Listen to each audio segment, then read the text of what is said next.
New Zealand has recently released the 2025 Defence Capability Plan, the DCP, which plans to eventually double defence spending to 2% of GDP. It outlines indicative investments over the next 15 years to ensure the New Zealand Defence Force is combat capable with enhanced lethality, including increased strike capabilities, and a force multiplier with Australia and interoperable with partners. As part of this, New Zealand and Australia have committed to the development of a more greatly integrated ANZAC force. The government has stated that, quote, New Zealand will seek to procure the same assets and equipment as Australia where it makes sense to do so to aid interoperability. This 15-year plan is essentially broken into two periods or phases.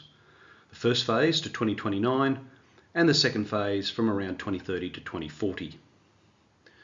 New equipment is vital, but what about the less sexy but more important issue of recruitment and retention challenges? G'day and salutations. Today's briefing, Defence 2025-2040, New Zealand's path forward. This briefing will examine the likely new equipment to be acquired by the New Zealand Defence Force over the next 15 years. I'll begin with a brief discussion on likely areas of operation, then look at naval systems, move to the Air Force, and finally cover the Army. So despite New Zealand's geographic location, its Defence Force has far-reaching areas of potential operations. Beyond defending New Zealand from attack, it also has responsibility for the defence of Niue, Tokelau and the Cook Islands. In terms of bilateral and multilateral agreements, New Zealand also has obligations under ANZUS, the FPDA, Five Power Defence Arrangements, including Australia, UK, Malaysia and Singapore, and the United Nations Command in Korea. In addition, New Zealand government will want some conventional capability that can contribute to allies and friends in other situations. The most serious of these situations is high-end conflict against a peer or near-peer competitor. In such a scenario, New Zealand won't be fighting alone, so interoperability will be critical. The potential areas of operation include the Southwest Pacific, Southeast Asia, and East Asia. A major ticket item in the DCP is the replacement of the two ANZAC frigates by either new frigates or corvettes during Phase 2.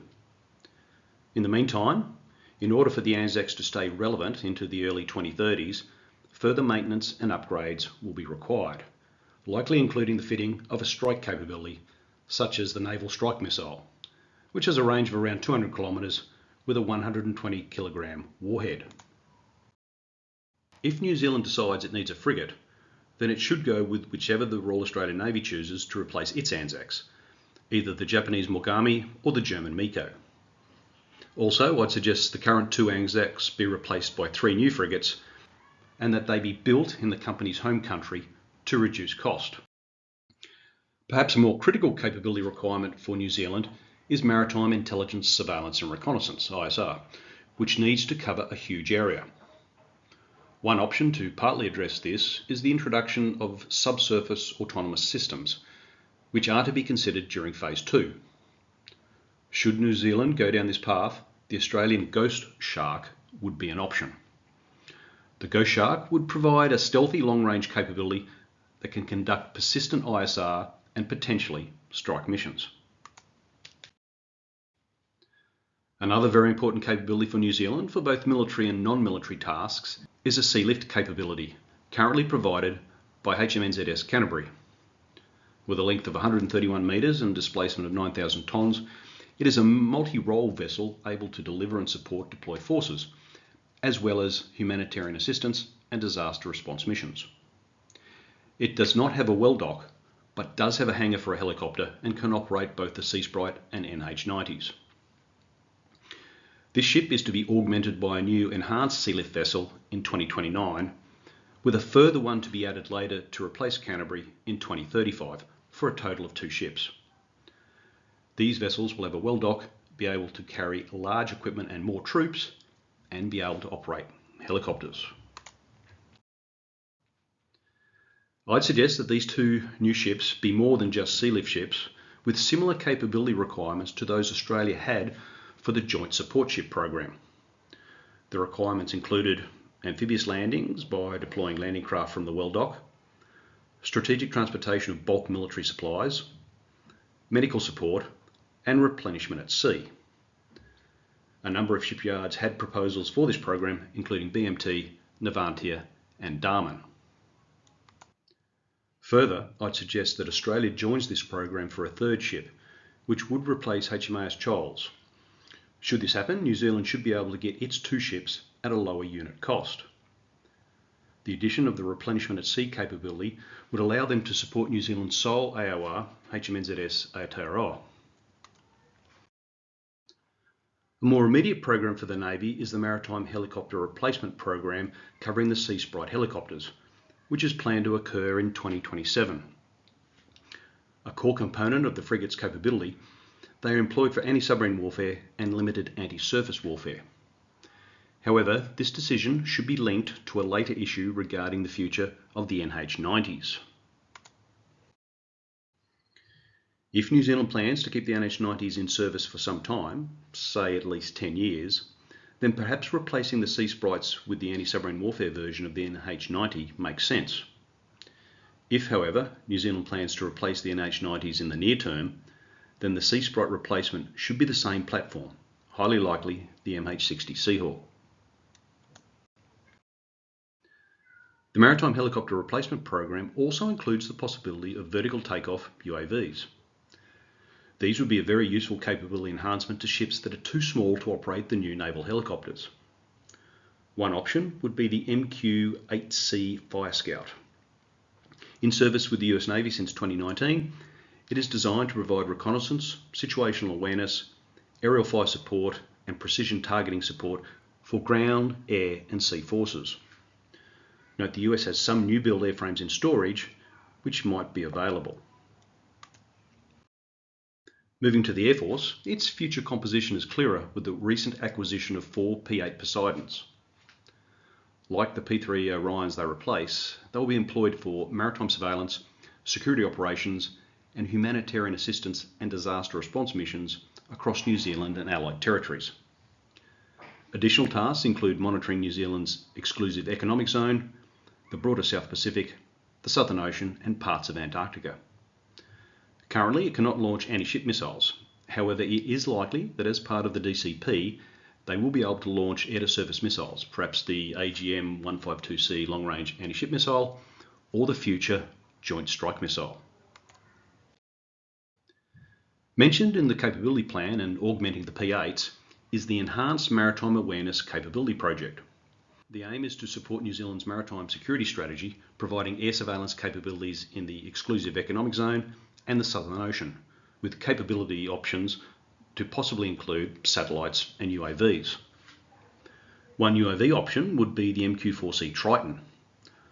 Providing broad area maritime surveillance, the Triton is intended to conduct real-time intelligence surveillance and reconnaissance missions over vast ocean and coastal regions and conduct search and rescue missions. This additional capability would free up the P-8 Maritime Patrol aircraft for other missions. If the New Zealand Defence Force wants long-range UAVs in the next 4 years, it might start with 2 or so during the first phase, with more purchased during phase 2. Finally, for the Air Force is the replacement for the 2 Boeing 757s with the new aircraft to support the 5 new C-130J-30 Hercules in the transport role. The new capability will be able to move personnel and cargo within the South Pacific, support humanitarian assistance and disaster response missions, and operations in high-risk conflict zones. One option would be the Airbus A330-based KC-30 multi-role tanker transport, MRTT, due to its capabilities and interoperability with Australia. This could be delivered simply as a transport aircraft without air refuelling capability if New Zealand felt it didn't require that. Also, I'd suggest 3 be purchased, as likely one would be required as VIP transport for government, and that this extra one should be funded from outside the defence budget. Moving to the Army. In April 2023, the New Zealand and Australian Armies signed the ANZAC Bilateral Service Cooperation Plan. The plan is to manage and support interoperability while moving to interchangeability. A key element of this plan is for New Zealand to field a motorised infantry battalion group within an Australian Army brigade, itself within an integrated American, British, Canadian, Australian, New Zealand division. There is a current framework structure which will be impacted by the new DCP. One example of how a motorised infantry battalion group could look as a result of the DCP is as follows: a combat reconnaissance squadron, 2 motorised infantry companies in protected mobility vehicles, and a self-propelled gun battery. The most conspicuous component of this battalion group will be the armoured cavalry element, currently equipped with the New Zealand LAV. During Phase 1 of the DCP, the LAVs will receive a new turret, with the vehicles to be replaced during Phase 2. If New Zealand is to replace the LAVs with a wheeled armoured vehicle, then the most likely candidate is the Boxer CRV. Australia has these in service and is building them. Importantly, the Boxers are part of 7 Brigade, which the New Zealand Motorised Infantry Battalion Group is to be part of. The core, however, of the battalion group will be the motorised infantry, likely made up of 2 motorised infantry companies, with the infantry's mobility provided by Bushmaster Protected Mobility Vehicles, PMVs. New Zealand has 43 Bushmasters in service, replacing the armoured Pinzgeiser vehicles, including 25 of the infantry carrying variants. More will be needed to support 2 motorised infantry companies. To augment the Bushmasters, the Army might look at the Hawkeye PMV for smaller troop payload requirements, but with better off-road mobility. These might be used for command liaison and reconnaissance roles. And finally, for the Army, an important capability it needs to address is artillery. The New Zealand Army uses a 105mm gun, which in most scenarios is no longer credible, and a move to 155mm is needed, especially if the unit is to work with Australia's regular formations. One option is a wheeled self-propelled gun. While initially more expensive, it needs less crew and is also more survivable than towed guns. I'm not suggesting New Zealand should go down this path unless it is part of a possible future Australian Army program.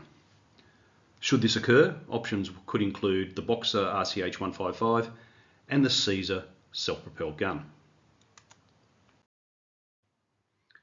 In summary, the DCP plans to, during Phase 1, that is before the end of 2029, spend up to $1 billion on improving housing and real estate, which, together with improved salary and other conditions, is crucial for improving recruitment and retention. As a former member of the ADF, I understand how important these considerations are. Replace the 2 Boeing 757s, I'd suggest with the A330 MRTT. Upgrade the Army's LAVs with new turrets and add a new Sea Lift ship. Money will also be spent sustaining the 2 Anzac-class frigates, but their SH-2G Seahawk helicopters are to be replaced, perhaps by traditional helicopters or vertical takeoff UAVs. This, however, should be linked to the future of the NH-90s. And in Phase 2, replace the 2 Anzac frigates and add an additional Sea Lift ship to replace HMNZS Canterbury. The New Zealand Defence Force, quote, will look at replacing other weapon systems, including 105mm light guns and the LAVs, both of which will need to be replaced with more capable systems. I'd suggest more Bushmaster PMVs are needed, likely augmented by the Hawkeye vehicles for the motorised infantry and Boxer vehicles for both cavalry and self-propelled gun roles. The NH-90 and A109 helicopter fleets may be increased, updated or replaced, and the P-8s will be upgraded with air-to-surface missiles. Increased attention will be given to acquiring drones, both air and naval, possibly including the MQ-4C Triton and Ghost Shark autonomous underwater vehicles, both of which would deliver improved and persistent ISR over long distances. In terms of personnel, it is estimated that to support the delivery of the DCP, the New Zealand Defence Force will have to grow by around 2,500 people by 2040. Key attributes of the Defence Force by 2040 should include the capability for long-range strike, significant range, endurance, persistence of platforms, and the ability to integrate formations with Australia. But there are some key decisions that need to be made, including how hard does the Army need to be able to operate with the ADF against a peer competitor? And how much surface strike does the Navy and Air Force need to have? That concludes today's briefing. Thank you for watching. Please subscribe, like and share, and don't forget to click the notification button so you don't miss the next briefing. You never know what it'll be about. Happy to take suggestions for briefings from members. Until next time, Vale de Cero.